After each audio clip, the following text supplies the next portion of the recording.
Como se forma o comportamento empreendedor? Você já parou para pensar nisso? Como se forma o comportamento empreendedor? Seja muito bem-vindo, seja muito bem-vinda à nossa live aqui, Talentos para Empreender, Talentos para Empreendedor, no oferecimento Unirico, Universo do Empreendedor Rico. Aqui nós discutimos sobre diversos temas, diversos benefícios, diversos obstáculos, diversas consequências que existem em cima de cada ação dos empresários, empreendedores, profissionais liberais, gestores, coaches, consultores, psicólogos, enfim. E pessoas também que são empreendedoras, mas que não precisam necessariamente terem uma empresa. O empreendedorismo é algo que ultrapassa o conceito do empresário. Nós estamos aqui no conceito de empreendedorismo, tá legal? Então fica aí, fica com a gente, porque se você é iniciante em algum negócio, você quer montar um negócio, você já tem um negócio e quer observar, quer ser empreendedor dentro desse negócio, então este é o canal correto, este é o Instagram Francisco Empreendedor Rico. Esta é a live que vai te ajudar, porque nós vamos falar sobre como é que se forma o comportamento empreendedor. Eu sou Francisco Oliveira, eu sou coordenador, hoje atualmente coordeno uma câmara com a experiência de mais de 10 empresários e coaches que estão dentro desse grupo discutindo sobre melhorias para a comunidade empresarial aqui, né, na nossa região onde eu estou, que é em Pernambuco. Este programa é um programa idealizado pela Unirico, Universo do Empreendedor Rico, e você tem um encontro com a gente sempre ao vivo, às terças e quintas-feiras, ou aqui no Instagram a gente deixa sempre gravadinho aí para que você possa desfrutar de alguma dica, de alguma sacada, algum despertar, que é o propósito, é o grande objetivo desse nosso encontro com vocês nestas noites. Por isso que a gente deixa aqui gravado para você. Bom, eu vou falar sobre a estrutura da transformação, do nascimento de um comportamento de um ser humano. Porque antes de empreender, existe um ser humano. Antes de ter um negócio, existe um ser humano. Antes de ser pai, existe o ser humano. Antes de ser mãe, existe o ser humano. Antes de ser um líder religioso ou um líder político, dentro das empresas, você é um ser humano. Então, nada melhor do que trazer informações aqui interessantes sobre o comportamento humano e aí linkar isso com o que você está fazendo com o seu comportamento hoje, se isso está bom ou se isso não está bom para você. Independentemente aí de sua idade, né? Da idade que você está atualmente. Então eu vou trazer aqui, baseado em um material que é a maior referência em comportamento humano do mundo, uma das maiores, né? Se não a maior até, referência em comportamento, que vai me ajudar a repassar para você todas essas informações. Os problemas que nós temos por não entender do nosso comportamento, quais são eles? As dificuldades que você hoje enfrenta, o desafio que você hoje enfrenta para entender por que você age de forma A diante da situação e por que você age de forma B. E como o seu comportamento pode prejudicar, complicar o meio, a situação, o acontecimento, se você por acaso não entendeu o outro. Isso, gente, de forma bem inconsciente. De forma bem inconsciente. Nem sempre é porque a gente quer. E aí eu vou ilustrar isso com uma história de um material que eu peguei de um cara chamado William Moulton Marston. Esse cara, ele faz tempo, né? Já ele tem uma literatura muito poderosa no ramo de comportamento. E aí eu estou com este material e eu vou compartilhar com vocês hoje. Quero só pedir aqui o pessoal que está me ouvindo, se tiver me ouvindo aqui, alguém que me ajuda aqui nos bastidores para trazer aqui uma águazinha que eu vou precisar ficar tomando aqui de vez em quando, né? Não sei se alguém ali consegue ouvir. Bom, pessoal, eu vou trazer algumas experiências que elas fazem parte de uma estrutura, hoje bem organizada, hoje um método altamente criado, hoje informações altamente consolidadas, porque começou aí um estudo poderoso lá em 1928. Nesta época, existiam algumas experiências com pessoas que eram consideradas anormais, psicologicamente, mentalmente. Precisavam de apoio, de ajuda, de saúde, né? E aí esse cara ele fez muitos estudos nessa área, mas depois ele passou a perceber o seguinte, veio aquele insight, sabe? Se as pessoas consideradas anormais, ou seja, psicologicamente precisam das outras pessoas, agem assim, agem dessa forma, e as pessoas que são consideradas normais, como é que elas agem? O que significa um comportamento? O que significa uma situação quando elas se sentem em situações de contexto, quando elas se sentem em situações de pressão? Como é que elas reagem? Como é que elas agem no seu dia a dia? E aí ele fez um estudo muito, muito profundo e ele traz uma história que eu achei muito interessante para falar de comportamento humano. Para ficar bem claro, para ser fiel ao que eu quero que você entenda. Pronto, tem alguém da minha assessoria me ouvindo, se eu puder trazer uma águazinha para mim, eu vou achar interessante. Para eu tomar aqui, né?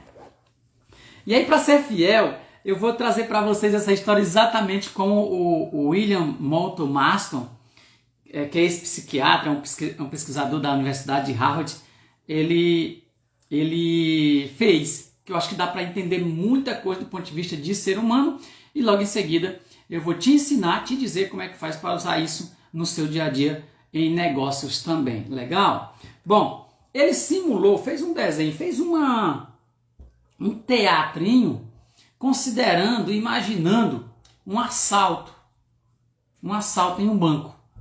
Imaginando isso. E aí ele vai criando essas cenas e eu quero que vocês me ajudem, que vocês compreendam. Muito obrigado.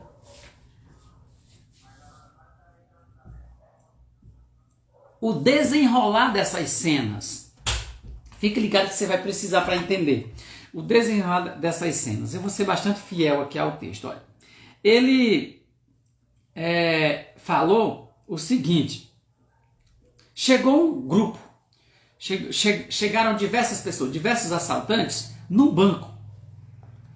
E aí quando eles chegaram no banco, claro, tem um líder, tem aquele que toma a frente, falou assim, é um assalto, todo mundo deitado no chão, sem nenhuma gracinha, ou eu atiro. O assaltante chegou ali de cara, né, com essa informação. O gerente procura com o olhar o vigilante, ao mesmo tempo em que procura localizar o botão para chamar a polícia.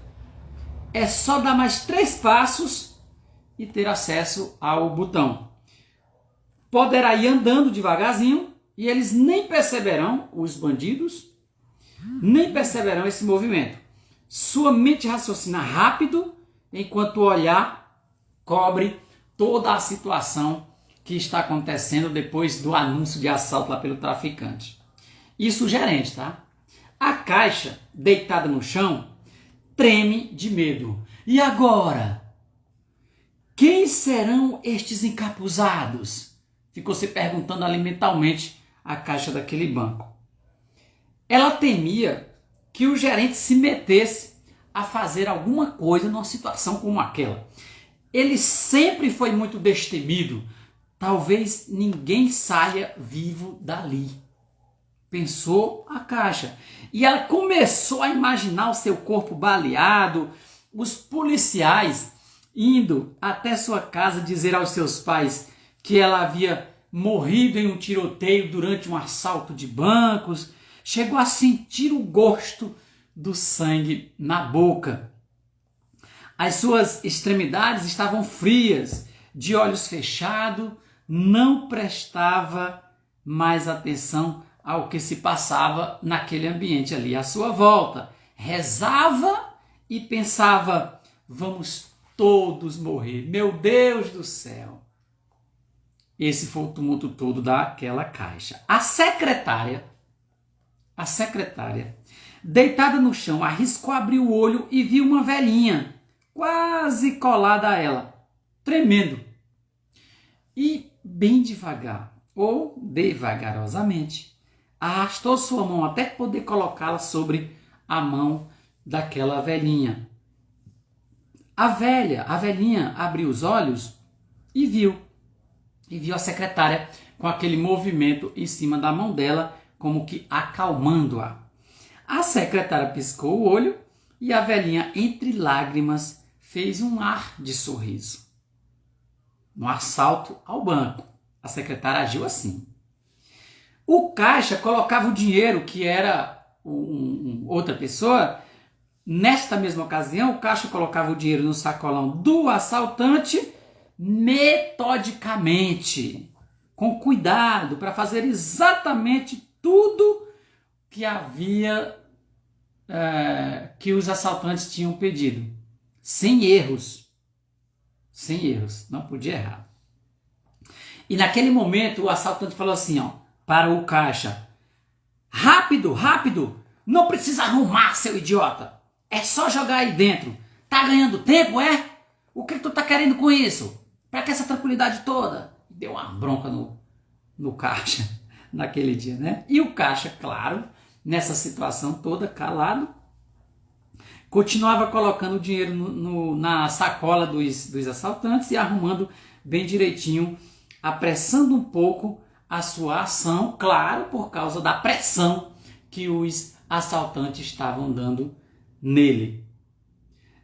Tivemos aqui o comportamento de um gerente do banco, de uma caixa, de uma secretária, de um caixa, que foram os personagens que nós trouxemos para essa história de hoje para ilustrar e trabalhar a construção, a reação, a ação de um comportamento de uma pessoa diante de um ambiente de pressão. Pessoas de comportamento forte, pessoas de comportamento calmo, elas se cruzam a todo instante e se cruzaram também nesta cena que eu acabei de falar. Isso acontece, gente, no trabalho, na família, na rua, nas filas de bancos, em hospitais, metrôs, né, transporte público, no Uber aí, quem faz a travessia, leva as pessoas e trazem, né, as pessoas. Isso geram situações, essa movimentação toda geram situações dos mais diversos tipos. Na história que eu trouxe agora dos assaltantes no banco, nós tivemos 4 situações diferentes, bem diferentes umas das outras, não foi? A do gerente, a da caixa, da secretária e a do caixa. Cada uma da sua maneira, cada uma da sua forma. Os rumos deste assalto vão depender, pelo que a gente viu aqui na historinha, com toda a certeza do comportamento de cada pessoa que estava ali, naquele momento, naquele banco. Do equilíbrio dos comportamentos, inclusive do comportamento dos assaltantes. De como eles viriam aquela situação toda ali. A boa intenção do gerente, se lembra? A boa intenção do gerente, sua coragem e sua falta de medo de correr risco, ela pode ser coroada de êxito se ele atingir o tempo certo de chegar naquele botão que, ao apertá-lo, ele acionaria o sistema de segurança do banco lá dentro da delegacia mais próxima. Porém, se algum dos assaltantes percebessem que o gerente estava tentando chamar a polícia, certamente não só ele, mas outras pessoas naquele ambiente morreriam naquele dia daquele assalto naquele banco. Isso é para o gerente daquele banco. Se eu for falar da Caixa, que está tremendo de medo no chão por causa do assalto, imersa ali nas suas fantasias, onde ela imaginou tanta coisa, projetou tanta coisa na mente dela, que ficou histérica.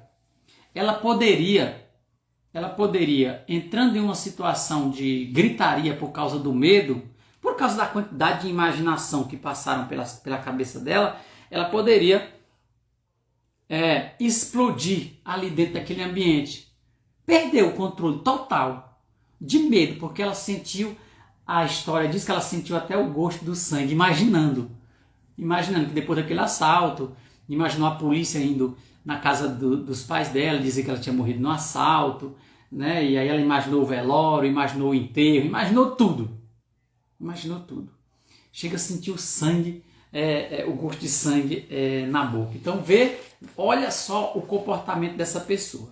A secretária, cheia de boas intenções, nem percebe que qualquer movimento pode ser mal interpretado pelos assaltantes e mesmo assim, tenta chegar até aquela velhinha. Não foi isso?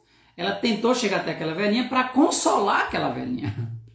A velhinha estava chorando lá no chão, deitada, desesperada, e ela chegou lá, colocou a mão em cima da mão da velhinha, e a velhinha começou a dar algum sorrisozinho assim mais básico, ou seja, se sentiu segura. Então, aquele movimento da secretária cheia de intenções, de boas intenções, poderia provocar ali uma algazarra só, uma movimentação só entre aqueles assaltantes, e aí seria aquele tiroteio e aconteceu o maior risco, a maior situação desagradável dentro daquele banco. Isso olhando o papel da secretária, o comportamento da secretária. Fica ligado aí. O caixa, ele naquele momento não abria mão de jeito nenhum de colocar o dinheiro do banco dentro dos bolsões dos bandidos, mesmo sendo repreendido por algum assaltante. Porque era um caixa que queria fazer tudo bem direitinho, deixar o dinheiro bem organizadinho, não pode ser bagunçado. E aí pegou uma bronca danada do assaltante por causa do perfeccionismo dele, daquele caixa. Todos os reféns na mão de assaltantes, também com seus comportamentos, porque cada assaltante tem o seu comportamento, possivelmente tão ajustados da forma deles serem, da forma deles agirem. Inconscientemente, cada um contribui para o desfecho desta trama, dessa dramatização, desse teatro, dessa história que eu acabei de contar. História que envolve um assalto de banco e que se apresenta com diferentes comportamentos: o gerente, a caixa, a secretária e o caixa. E os próprios assaltantes também ali naquele meio. Esta que eu acabei de contar aqui é uma situação dramática que serve para nos mostrar de forma mais contundente, uma vez que efeitos mais catastróficos se tornam aí mais visíveis, como estamos aí à mercê do comportamento das outras pessoas. O comportamento das outras pessoas e outras pessoas, eu estou falando realmente de outras pessoas, seu esposo, sua esposa, por mais próxima que essa pessoa seja de você, elas têm maneiras e formas de agirem conforme o comportamento delas, que elas acreditam que é certo. Por isso, às vezes, nos admiramos com certas reações e nós costumamos dizer frases do tipo: nunca esperei isso de você. Ou ainda, fulano de tal me surpreendeu. Ou, será que é você mesmo que está fazendo isso? Cara, você mudou demais. Eu não esperava isso de você. Então, isso é a representação real, grande Luiz Carlos, de que o único que comanda o comportamento do ser humano da maneira mais assertiva possível, quando não está desajustado, é o próprio ser humano. Eu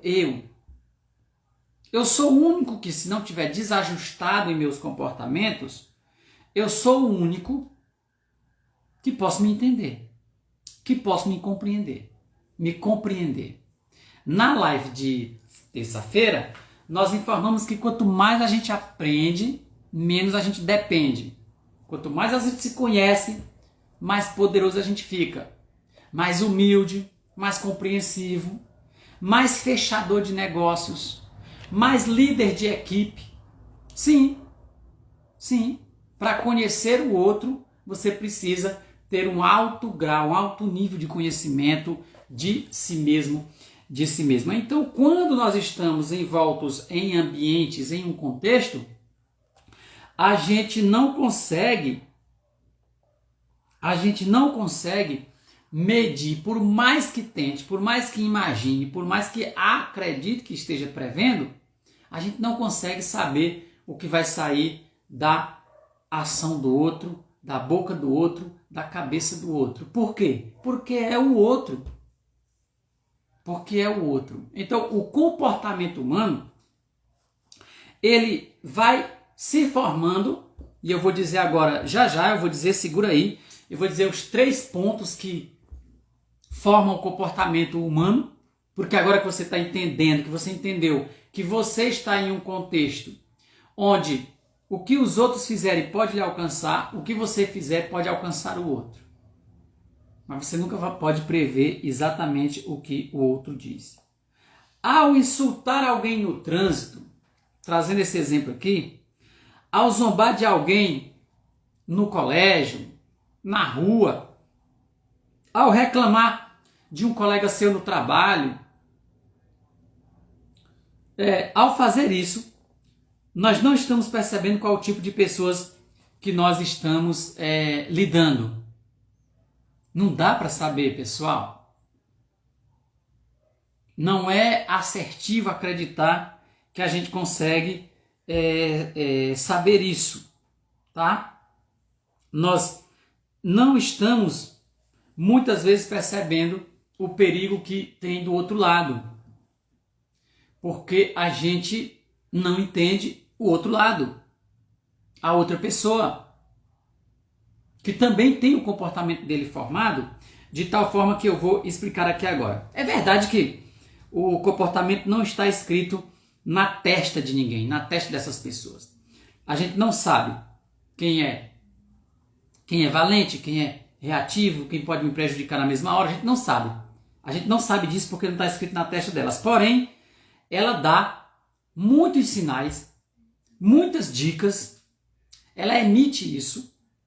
E aí, se a gente ficar atento a isso, a essas dicas da existência, de como ela pode reagir com você, de como ela pode agir com você, a gente consegue ser mais assertivo, livrar-se muito mais de alguns perigos e andar por caminhos muito mais assertivos.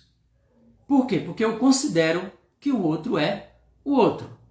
Eu considero que o outro é o outro. Não dá para eu imaginar que esse cara é assim, assim, assim, assim e tal. E eu estou falando de uma situação, de uma realidade, onde as pessoas, elas,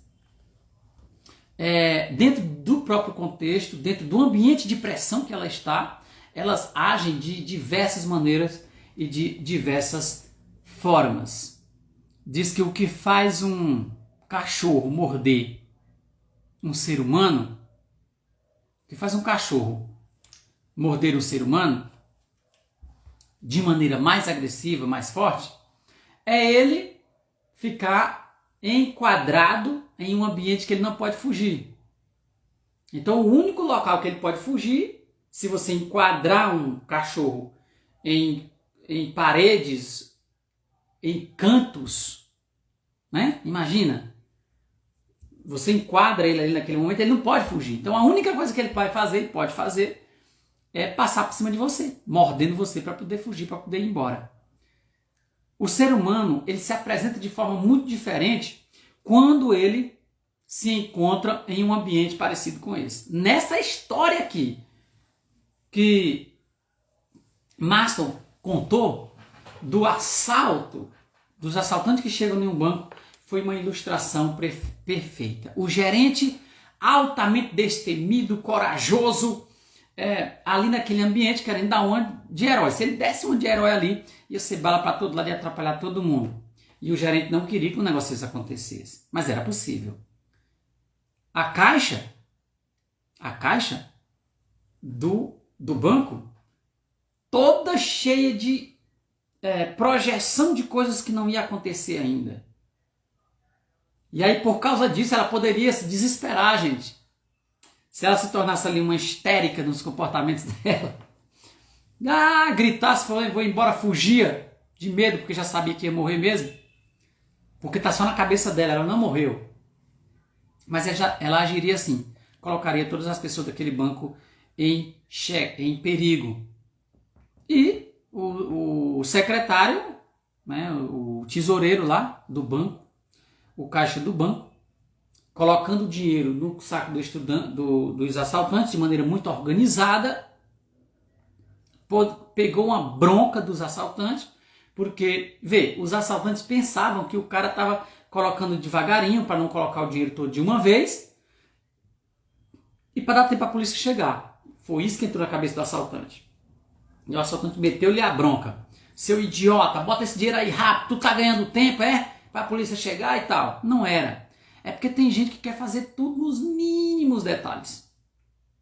Então, é um ambiente tenso, um ambiente de assalto. Obviamente que é só uma história que ele trouxe aqui pra gente entender. Meu amigo Anderson Pacheco, muito boa noite para você.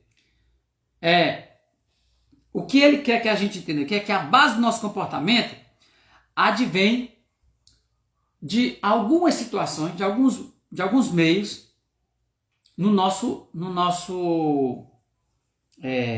na nossa existência, na nossa jornada de vida.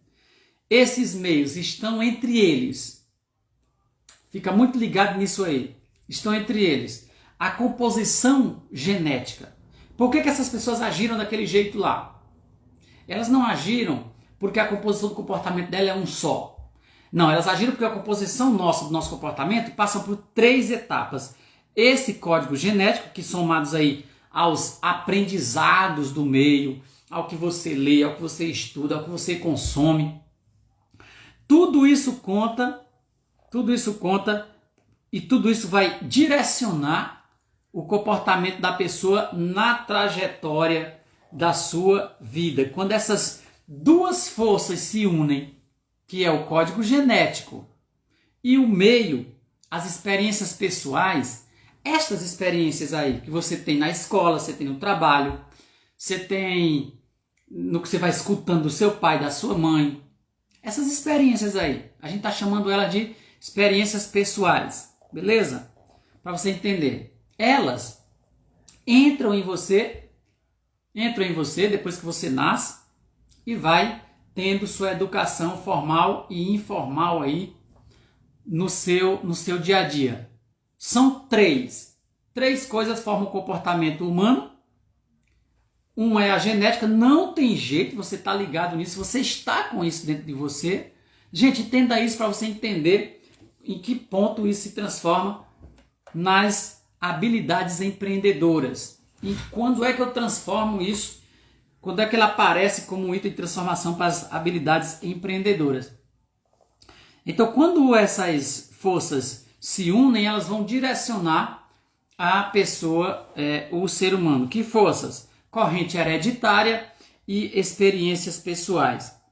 Quando elas se unem, elas se misturam aí E uma delas ora a hereditária, o código genético, ora a experiência pessoal vai se sobrepor a outra força, né? Então, quando isso acontece, a gente diz que acabou de se formar aí o rol, o grupo de características que vão fazer com que você viva como vive hoje.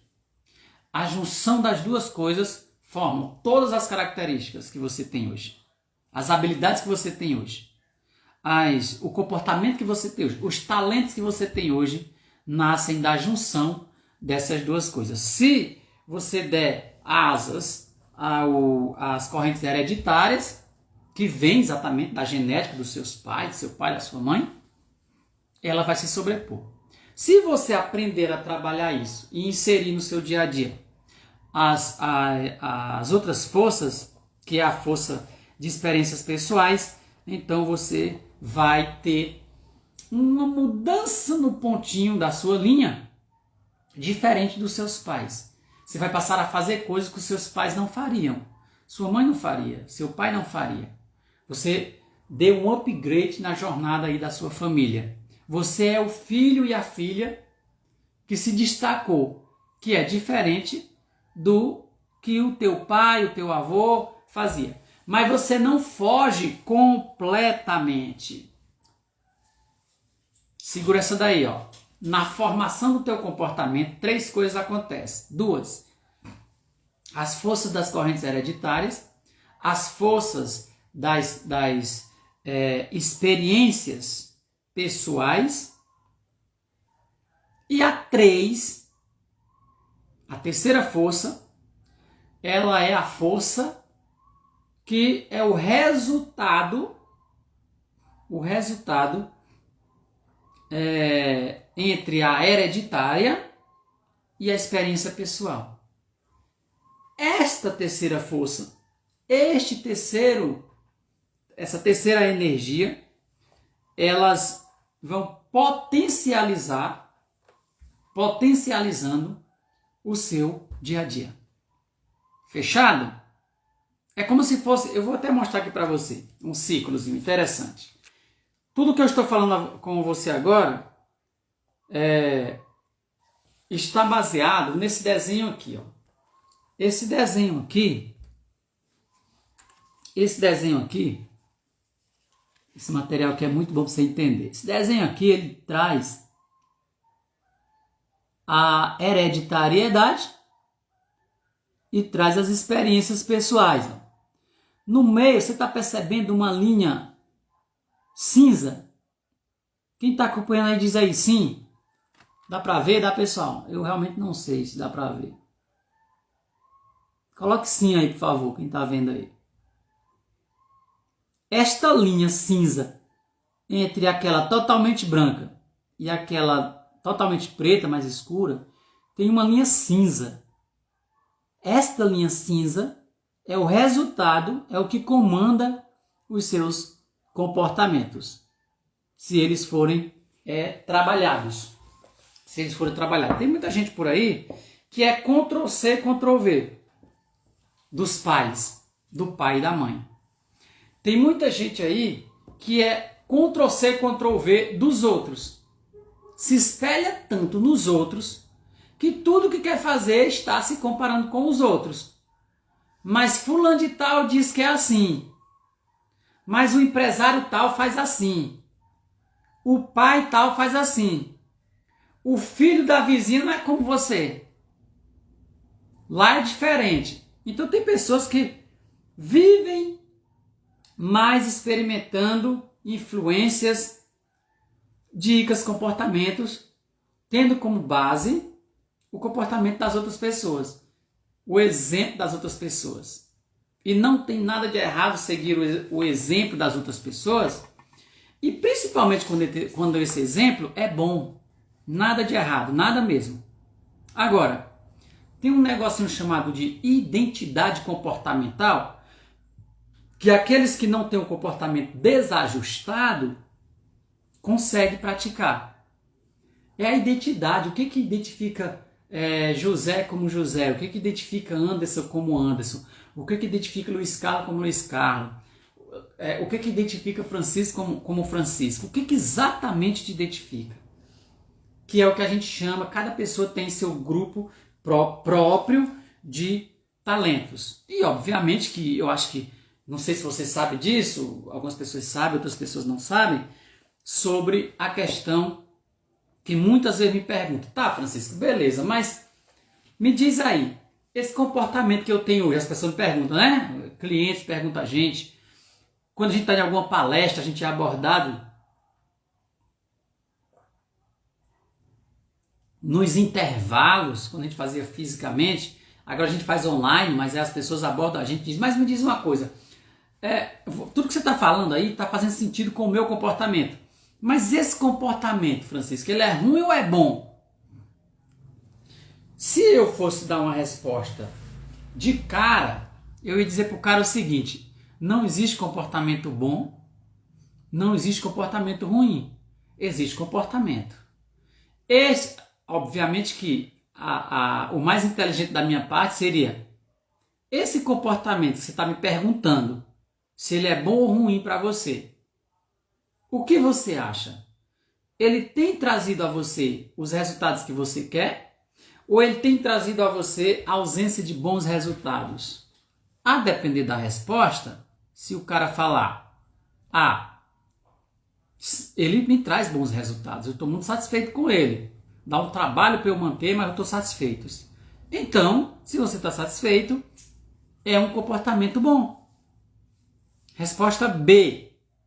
O cara diz, não estou. Eu tenho que mudar minha situação, eu tenho que mudar minha forma, eu tenho que mudar isso para ontem. Aí eu digo, então, nesse caso, esse comportamento especificamente, ele não é bom para ti. Para ti. Para mim não quer dizer nada. Para mim não quer dizer nada. O negócio é para ti.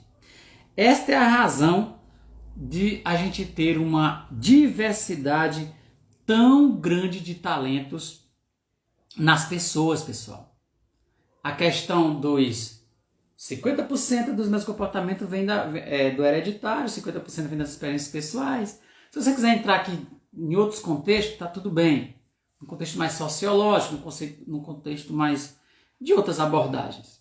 Mas eu estou separando didaticamente aqui nessas duas abordagens. Porque isso justifica a quantidade, a diversidade de talentos que as pessoas têm e que você tem.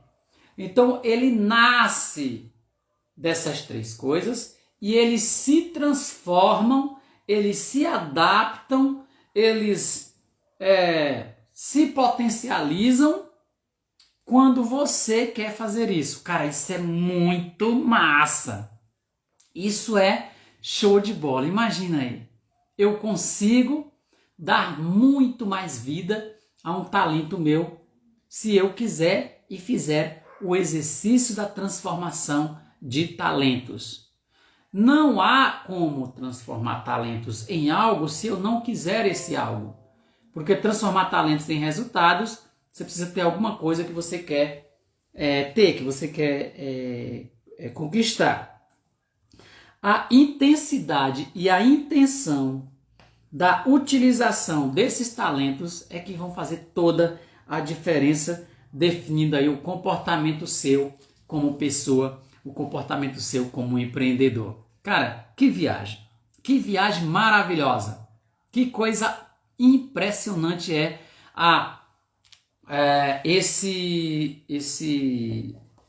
essa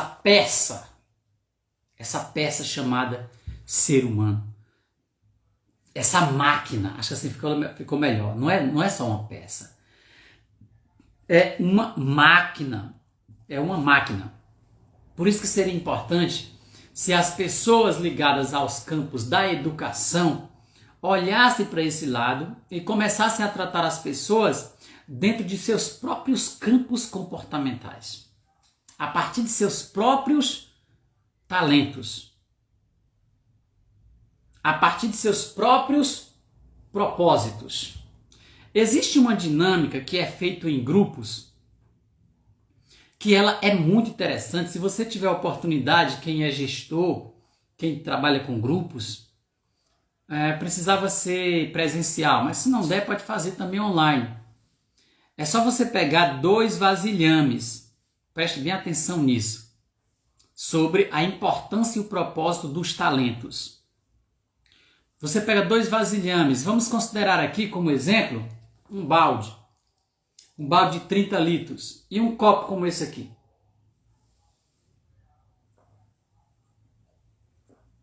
Fica aí com essa imagem na sua cabeça. Se você pegar um balde de 30 litros e pegar um copo de meio litro,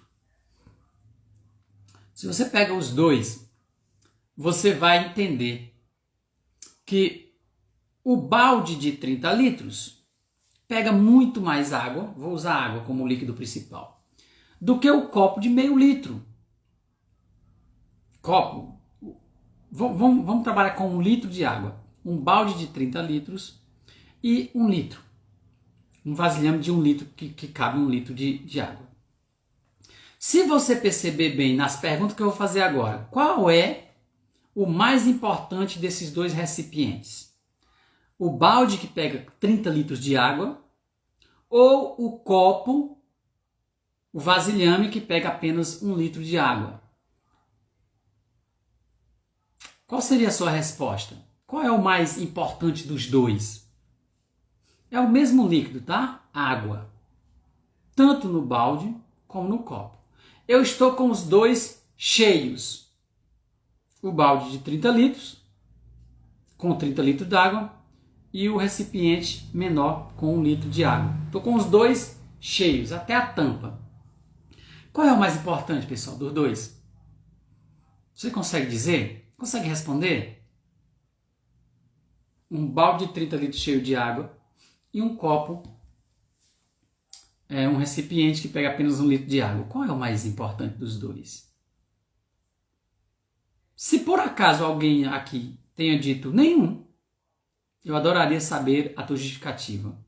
Se caso alguém diga que o balde é mais importante, tem mais água dentro dele, eu adoraria saber sua justificativa. Se alguém dissesse o copo é mais importante, eu adoraria saber sua justificativa.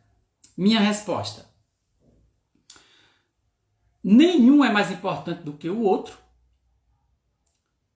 E o balde é mais importante do que o copo. E o copo é mais importante do que o balde. Francisco, agora confundiu tudo. Como assim? É isso mesmo. Eu estou respondendo isso mesmo.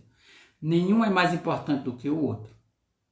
O balde é mais importante do que o copo de 1 litro. E o copo de 1 litro é mais importante do que o balde. Me explico. Depende da sede, né, Anderson? Essa foi boa. Valeu, Anderson. Depende da sede, claro. Me explico. Baseado nessa teoria. Se você quiser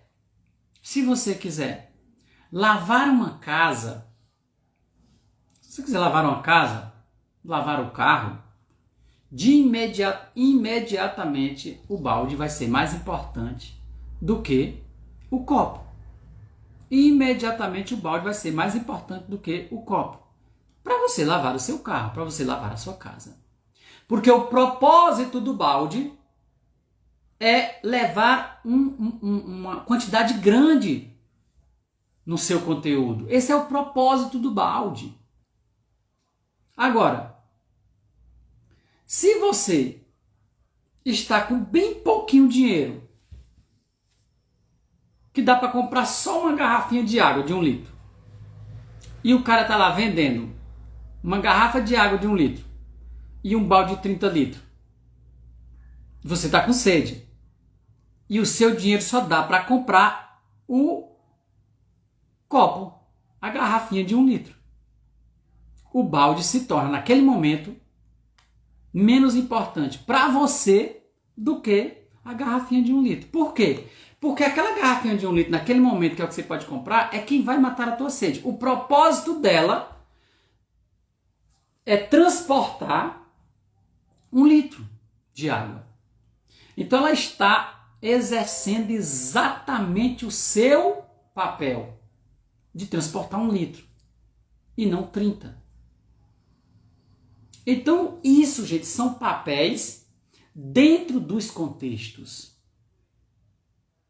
Se o teu comportamento, se as tuas características, se as tuas habilidades estão sendo usadas em contextos diferentes, você é a típica pessoa que nós falamos que usa os talentos pobres. O que é um talento pobre? É aquele que não te dá resultado. Você tem ele está dentro da tua mente, está com você, mas você não dá resultado, ele não te dá resultado. O talento rico é quando eu pego ele e integro ele com todos os meus comportamentos.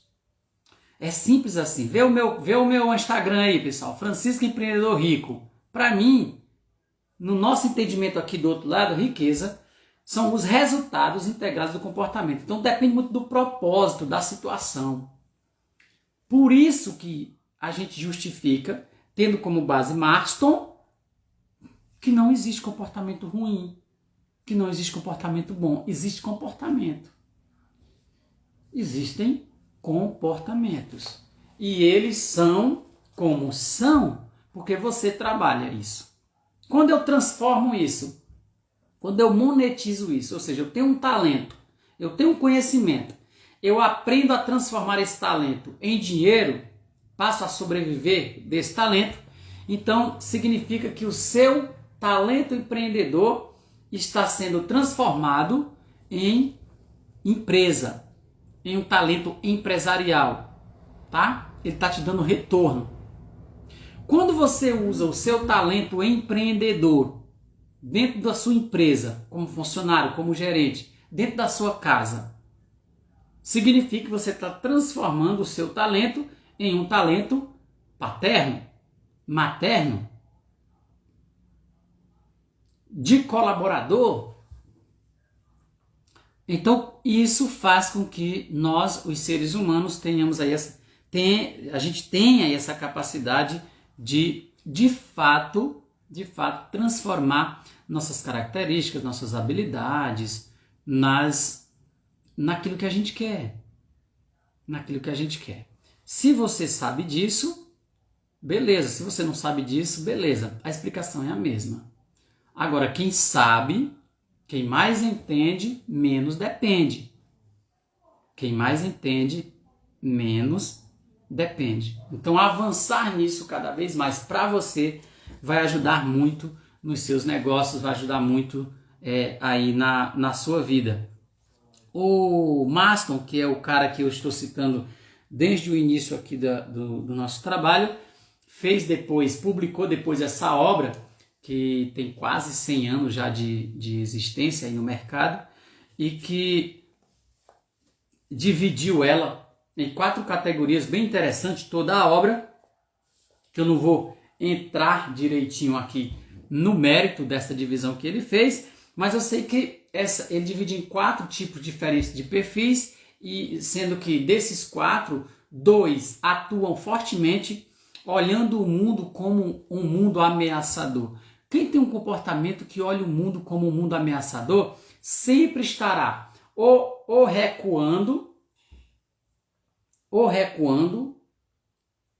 para poder se defendendo o tempo todo, porque o mundo é ameaçador, então eu tenho que sempre estar me defendendo para atacar, ou atacando diretamente. Então existem 2 desses 4 tipos de pessoas, existem 2 que o emprego desse povo é ficar na retaguarda.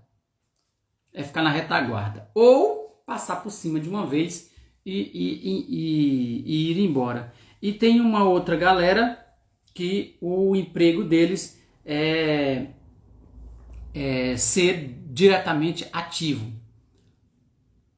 Ser ativo, gente. Ser ativo, ser determinado, destemido. E partir para cima com tudo já. Porque é eu quem mando na vida, sou eu que dou a última palavra final e aí vai. Tudo isso é um discurso interno que acontece dentro das pessoas, com a ajuda da genética e com a ajuda do meio. Esses comportamentos todos que eu falei até agora são faces da mesma moeda. O que existe diferente é apenas que um grupo de pessoas tem o mundo vê o mundo de maneira, age diante das situações de maneira mais ativa, e outro grupo de pessoas age diante da humanidade de maneira mais passiva, mais calma, mais tranquila. Seria só essa basicamente o que acontece. E aí tem algumas pessoas que gostam de se compreenderem mais, gostam de entender mais. Essas pessoas elas fazem treinamentos de comportamento humano, fazem treinamentos cognitivos, de psicologia, de coach, né? Essas pessoas elas estudam para entender a si mesmas e depois para ajudar outras pessoas a se entenderem melhor. Aqui na nossa live nós temos, por exemplo, o Anderson, que entrou na nossa live, que é uma pessoa que escolheu ajudar os outros através do comportamento voltado mais para a gestão, né, Anderson? Você volta mais para ensinar os gestores a desempenharem sua produtividade, a produtividade nos liderados, nas empresas, e com isso aumentar cada vez mais os resultados. Pelo que eu entendi, ele tem essa proposta. Nós temos aqui o FM Silva, P2, que é de uma cidade lá do estado do Piauí, que desempenha um papel importantíssimo na área pedagógica, educacional. Nesse caso, o casal que tem esse Instagram trabalha diretamente com isso. Nós temos aqui também um cara que é um líder de grupo, um líder de equipes, um líder de diversos empreendedores, Luiz Carlos. Luiz Carlos, até onde eu sei, tá, Luiz Carlos? Eu acredito que ele ainda faz isso. É um gestor que tem resultados expressivos e que auxilia outras pessoas a terem resultados empresariais também. E aí juntos, ele e essas pessoas conseguem construir, realizar os sonhos das pessoas. Então, olha só aqui eu já cito esses exemplos dessas feras aí, né? Cada um do seu jeito, cada um na sua área. E eu, aqui do outro lado, assumi a grande missão de ajudar as pessoas a transformarem seus talentos em resultados. Todas essas características que eu trouxe aqui agora foi dizendo que se aprender isso que eu estou falando aqui agora, se tiver um estudo, ou com um mentor, ou com um livro, ou com vídeos, alguma coisa assim, colocar na vida, eu quero conhecer o ser humano. O primeiro passo é, te preocupa contigo primeiro. E se por acaso alguém desejar, se não fez ainda, não tem isso aí, na bio aqui do meu Instagram, eu disponibilizei um formulário que nele é possível as pessoas saberem se são mais reativas, se são mais passivas ou se são mais ativas diante das situações, diante dos meios. Você pode preencher ele aí à vontade, porque é gratuito.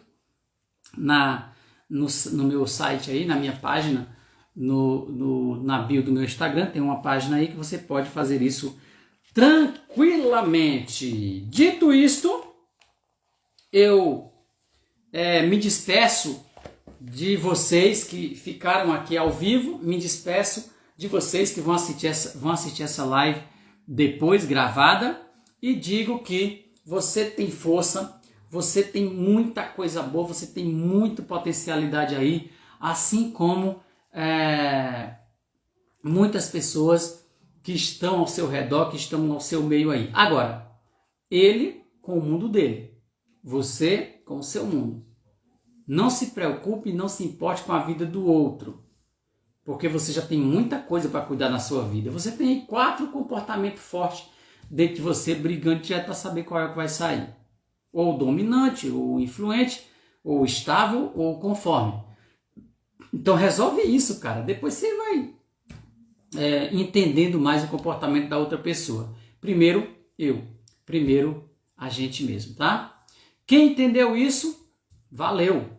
Agora é colocar em prática esses cuidados e continuar aí usando boas ferramentas e botar o barco para frente, transformar seus talentos em belos resultados, seja para a família, para as finanças, para a mente, para as emoções, para a alma, para o espírito, para o físico, para todas essas situações e muitas outras que eu citaria aqui para você. Finalmente, deixo o nosso pedido ao Deus Todo-Poderoso, Criador do céu e da terra, que ajude você na sua jornada. Eu desejo, Senhor Jesus, que a tua bênção desça sobre estas pessoas que acompanharam essa live, que vão assistir essa live depois gravada. Eu desejo do fundo do meu coração, Senhor, que seus familiares, seus projetos, seus negócios sejam sempre muito abençoados. Em nome de Jesus Cristo, eu peço isso, te agradecendo, Senhor, por esse momento bonito, por esse momento maravilhoso que eu estou aqui agora nesta vida, por estar vivo. Deus abençoe vocês, pessoal. É o mínimo que eu ofereço e oferto para todos que estão aqui. A grande bênção do Senhor Jesus. Obrigado a todos que ficaram conosco. Tenham uma boa noite. Obrigado, meu amigo Anderson.